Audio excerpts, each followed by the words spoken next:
So much emphasis has been put on a girl-child empowerment.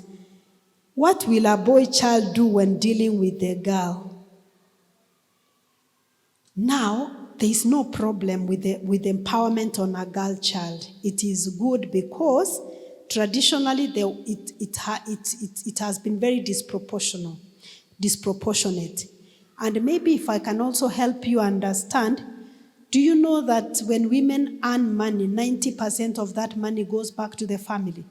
Did you know that? I'm not talking about wicked women, please. I'm not talking about Delilahs and Jezebels of this world. I'm talking about a good woman. When women earn money, 90% of that money goes to the family. So it's very important when a woman can be empowered, she can earn money, because that money eventually translates to improving the welfare of the family. So in this discussion, we are not in any way saying that girl child should not be empowered. It is very, very important. The IQ, intelligence of the child, is determined by the intelligence of the mother. If a mother is empowered, she can decide, she can make a decision, she can choose, instead of buying chips muitu, she can buy avocado, oranges, and bananas and eat.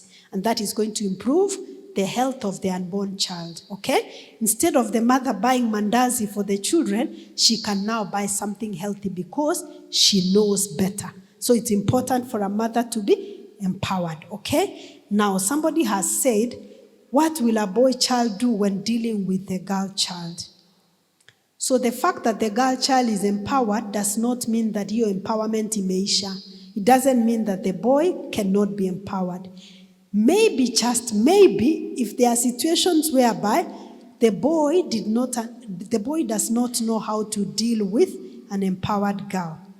You know, many of our parents, they stayed married because our mothers had nowhere to go. Do you know that? Many of our parents, some, it's not that they were not having struggles in the marriage. It's because the mothers had nowhere to go. So there's no way you can expect somebody who has somewhere to go, kuvumilia. You know, one time when I was growing up, my mother told me something that made me very sad. My mother was married when she was a teenager. My father was a widower. So he was an elderly man, okay? Maybe in his 50s. My mother was a teenager. My father was a widower. So my father had children who were older than my mother. You understand? So my mother is a teenager. She was married to a widower. So one time he died, of course, very early, and they left her with us. So when I was talking to my mother one time, I asked her, what made you get married to my father? Of course, it wasn't a choice. She was made to do it by her parents. But then she told me, when I came here, I found land. Nilipata shamba. And your father was a peaceful man. So I realized I can do a lot with this shamba. I can go to the shamba, I can plant, I can harvest, I can sell, I can take care of my children because I have a shamba and nobody is disturbing me. I remember looking at my mother and feeling very sad. And just saying, I will hate to be married because kuna shamba na mtu anisumbui. That is just too basic. Like for her, her eyes lit up and she said, even if I was not ready to get married, when I came, I found a big land, very fertile land, and your father was a peaceful man. I had all I needed.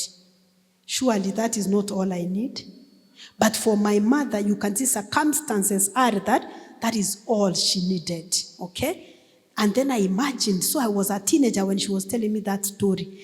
I remember growing up, I went to school, I got a job, and I said, now I can buy land for myself, so I would not be looking for a man to give me land. And then I said, I would not be looking for a man to give me peace, because peace is the bare minimum. Why? I am entitled to peace. I shouldn't be disrupted. So I said, now I have to look for companionship and connection, you see? So our parents were expecting the very bare minimum, and our fathers could say, she cooked for me ugali, na akanizalia watoto. She cooked ugali and she gave birth. Imagine that was the standard of a wife those days. She can cook, she can give birth. Surely. So that was the standard. But now, currently, people want connection. They want somebody they can be committed to. They want somebody who can help them grow, somebody who can propel them. You see? So that part of when somebody is disempowered, they have no choice. So they remain in situations where they have no choice. So, as a boy child living in this generation, this is what I tell my sons: you have to offer more than a piece of land and a peace. You have to offer more. What more can you offer? You have to be emotionally intelligent. You have to be emotionally available. You have to be able to connect, because you cannot afford to live like your father and your grandfather. They were dealing with very different dynamics at the time. Perhaps that's how I can respond.